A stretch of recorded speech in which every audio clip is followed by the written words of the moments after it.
कतारगांव विधायक विनूभाई मोरडिया द्वारा वित्त मंत्री को लिखा गया पत्र। दक्षिण गुजरात के साथ साथ पूरे गुजरात में कई लोग बहरेपन की समस्या से पीड़ित हैं। यही कारण है कि राज्य सरकार ने ऑपरेशन से लेकर सुनने की मशीनें उपलब्ध कराने तक की शर्तें बताई है, ताकि इस बीमारी से पीड़ित मरीजों को आर्थिक बोझ न उठाना पड़े। मशीन से स्पेयर पार्ट महंगे होने के कारण जीएसटी को कम करने का खत्म करने की मांग की है।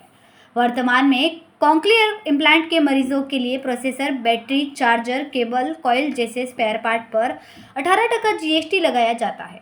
इस प्रकार इस बीमारी से पीड़ित 90% मरीज मध्यम और गरीब वर्ग के हैं। इनमें अधिकतर बच्चे भी हैं। तो इन बच्चों को जीएसटी खत्म करने या 6% कल्याण का आशीर्वाद दिलाने के लिए सरकार से जल्द और उचित निर्णय लेने के पत्र लिखा गया है। संवाददाता सुजाता वडेर, BHP न्यूज़, सूरत।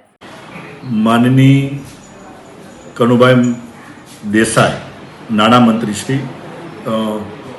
ગયા વીકમાં અહીંયા આવ્યા હતા અને ત્યાર પહેલાં 1 વર્ષ પહેલાં મેં એક પત્ર લખ્યો હતો માનનીય મુખ્યમંત્રી શ્રી અને ઋષિકેશભાઈને। ત્યાર પછી જે પ્રકારે આના બાળકોના વાલીઓ એમને માનનીય ઋષિકેશભાઈને બધાને મળ્યા હતા અને એમનો પ્રશ્ન જે હતો એ હલ થયો હતો।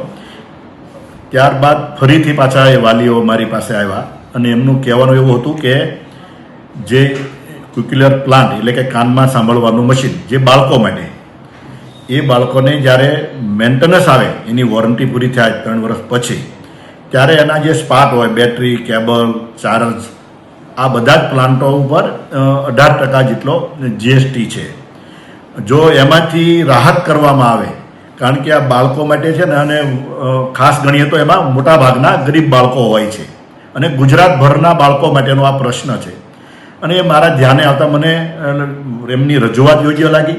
એટલે માનનીય નાણામંત્રી જ્યારે આવ્યા ત્યારે એમને પણ મેં વાત કરી, એમને હકારાત્મક મને પ્રત્યુત્તર આપ્યો છે અને મેં પત્ર પણ લખ્યો છે, રૂબરૂ મળીને કનુભાઈને પત્ર આપ્યો છે, જેથી કરીને આવનારા દિવસોમાં જલ્દીથી જલ્દી જે આના સ્પેર પાર્ટ હોય મશીનના એની ઉપરથી જીએસટી હટાવવામાં આવે અથવા તો મિનિમમ જીએસટી લગાવવામાં આવે, જેથી કરીને રાજ્યના ગરીબ બાળકો અને ગરીબ વાલીઓના આશીર્વાદ મળી શકે સરકારને।